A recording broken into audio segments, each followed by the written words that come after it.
اس نے خاموشی سے زاویار کا ہاتھ پکڑے رکھا، اس کے پیچھے پیچھے چلنے لگی۔ موبائل کی ہلکی سی روشنی میں آفس کی وہ لمبی راہداری کسی پرانی یادوں کی راستے جیسی لگ رہی تھی۔ دونوں کے درمیان ایک گہری خاموشی تھی، لیکن یہ خاموشی طلب نہیں تھی، یہ خاموشی اس بات کا اعتراف تھی کہ چاہے ان کے درمیان جتنی مرضی دیواریں کھڑی کر دی جائے، ان کے دلوں میں کے تار آج بھی ایک دوسرے سے جڑے ہیں۔ جنریٹر پینل تک پہنچنے میں انہیں 5 منٹ لگے۔ زاویہ نے بریکر آن کیا اور پورے آفس میں دوبارہ روشنی پھیل گئی۔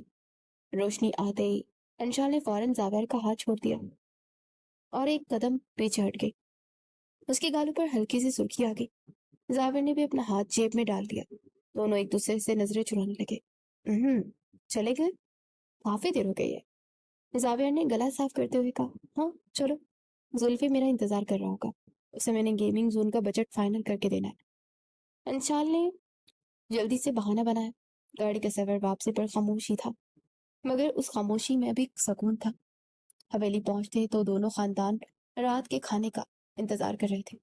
طارق صاحب نے زاویار کو دیکھتے ہی پوچھا، زاویار، جاپانیوں کے ساتھ میٹنگ کیسی رہی؟ زاویار نے انشال کی طرف دیکھا جو اپنی خالہ کے پاس جا کر بیٹھ رہی تھی۔ بہت اچھی رہی ڈیڈ، اور یہ سب انشال کی وجہ سے ممکن ہوا۔ اگر انشال نہ ہوتی تو شاید ہم یہ ڈیل حال جاتے۔ اس نے کمپنی کو ایک بہت بڑا پروجیکٹ دلوا دیا ہے۔ زاویار کی اس کھلی تعریف پر پورا ڈرائنگ روم سناٹے میں آ گیا۔ نجمہ بیگم تو جیسے بت بن گئی۔ طارق صاحب نے حیرت سے انشال کو دیکھا اور خالد صاحب کا سینہ فخر سے چوڑا ہو گیا۔ دیکھا بھائی جان، میں نہ کہتا تھا میری بیٹی سیسی سے کم نہیں ہے، خالد صاحب نے طارق صاحب سے کہا۔ طارق صاحب نے پہلی بار انشال کی طرف دیکھ کر ایک ہلکی سی مسکراہٹ کے ساتھ سر ہلایا۔ شاباش بیٹا، دادا جان کا فیصلہ واقعی غلط نہیں تھا، تم دونوں مل کر اس کمپنی کو بہت آگے لے کر جاؤ گے۔ انشال نے مسکرا کر زاویار کو دیکھا۔ زاویار نے اسے ایک آنکھ ماری۔ ان کا وہ پرفیکٹ کپل کا ڈرامہ اب ڈرامہ نہیں لگ رہا تھا، بلکہ ایک حقیقت کا روپ دھارتا جا رہا تھا۔ رات کو جب دونوں اپنے کمرے میں آئے تو آج انشال نے ریموٹ اٹھا کر اسی کا ٹیمپریچر 16 کے بجائے 20 پر کر دیا۔ زاویار جو واش روم سے نکل رہا تھا اس نے ٹیمپریچر پینل کو دیکھا اور پھر انشال کو۔ آج 26 نہیں کیا مس کلاشن کو؟ زاویار نے شرارت سے پوچھا۔ انشال نے کندھے اچکائے۔ میں نے سوچا کہ آج تم نے اتنی تعریف کی ہے تو تھوڑی سی قربانی میں بھی دے دیتی ہوں۔ ویسے بھی مجھے اب تمہاری اس کھٹارا اے سی کی عادت پڑنا شروع ہو گئی ہے۔ زاویار مسکراتا اپنے صوفے پر آ کر لیٹ گیا۔ انشال بھی بیڈ پر لیٹ گئی۔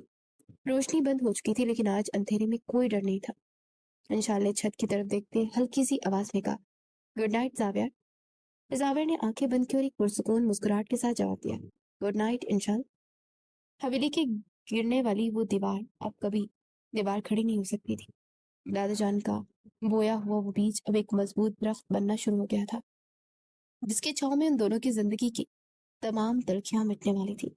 کمپنی میں جاپانی ڈیل کی شاندار کامیابی نے حویلی کا نقشہ ہی بدل کر رکھ دیا تھا۔ زاویار اور انشال نے مل کر ایک ایسا ماسٹر پلان بنایا تھا جس نے 25 سالہ پرانی دشمنی کی آخری اینٹ بھی گرا دی تھی۔ آج رات حویلی کے صحن میں بالکل اسی جگہ جہاں کبھی وہ منحوس دیوار ہوا کرتی تھی ایک شاندار ڈنر کا اہتمام کیا گیا۔ طارق صاحب اور خالد صاحب ڈائننگ ٹیبل پر آمنے سامنے بیٹھے تھے، لیکن آج ان کی آنکھوں میں غصہ نہیں بلکہ فخر تھا۔ زاویار نے کمپنی کی سالانہ رپورٹ کی فائل طارق صاحب کے سامنے رکھی، جس میں پروفٹ کا گراف آسمان کو چھو رہا تھا۔ ڈیڈ، یہ سب انشال کی کلچرل آئیڈیاز اور زلفی کے بنائے گئے نئے امپلائی انگیجمنٹ پلان کی وجہ سے ہوا۔ ہماری کمپنی اب پاکستان کی ٹاپ کمپنیوں میں شامل ہو گئی ہے۔ زاویار نے مسکراتے ہوئے کہا۔ طارق صاحب نے فائل بند کی اور پہلی بار اپنے چھوٹے بھائی کی طرف انتہائی محبت سے دیکھا۔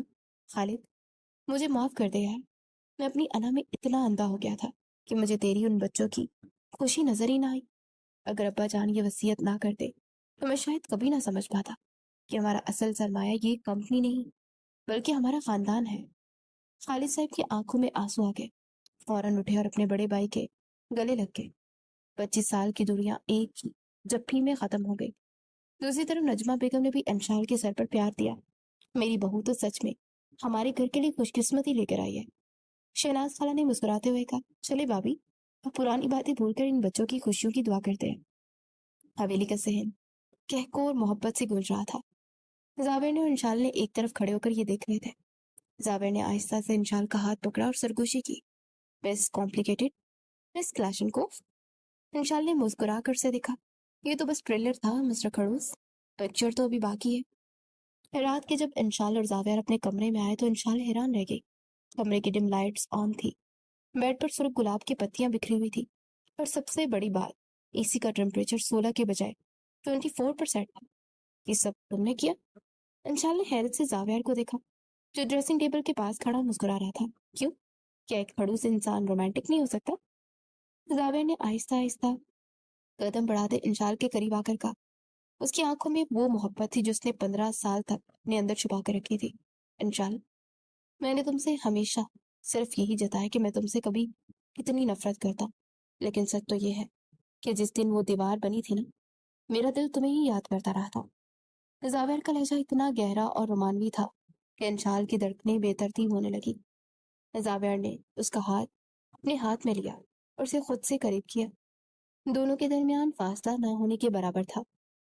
انشال نے زاویار کے قریب آتے اچانک اس کے گال پر ایک ہلکا سا بوسہ دے دیا۔ زاویار ہکا بکا رہ گیا۔ تم پیزا سے بھی زیادہ اچھی ہو مسٹر خڑوس، آئی لو یو، انشال نے شرماتے ہوئے کہا تو فوراً زاویار کے سینے میں منہ چھپا لیا۔ زاویار کے چہرے پر ایک چمکدار مسکراہٹ پھیل گئی۔ زاویار نے انشال کو اپنے بازوؤں کے گھیرے میں لیا۔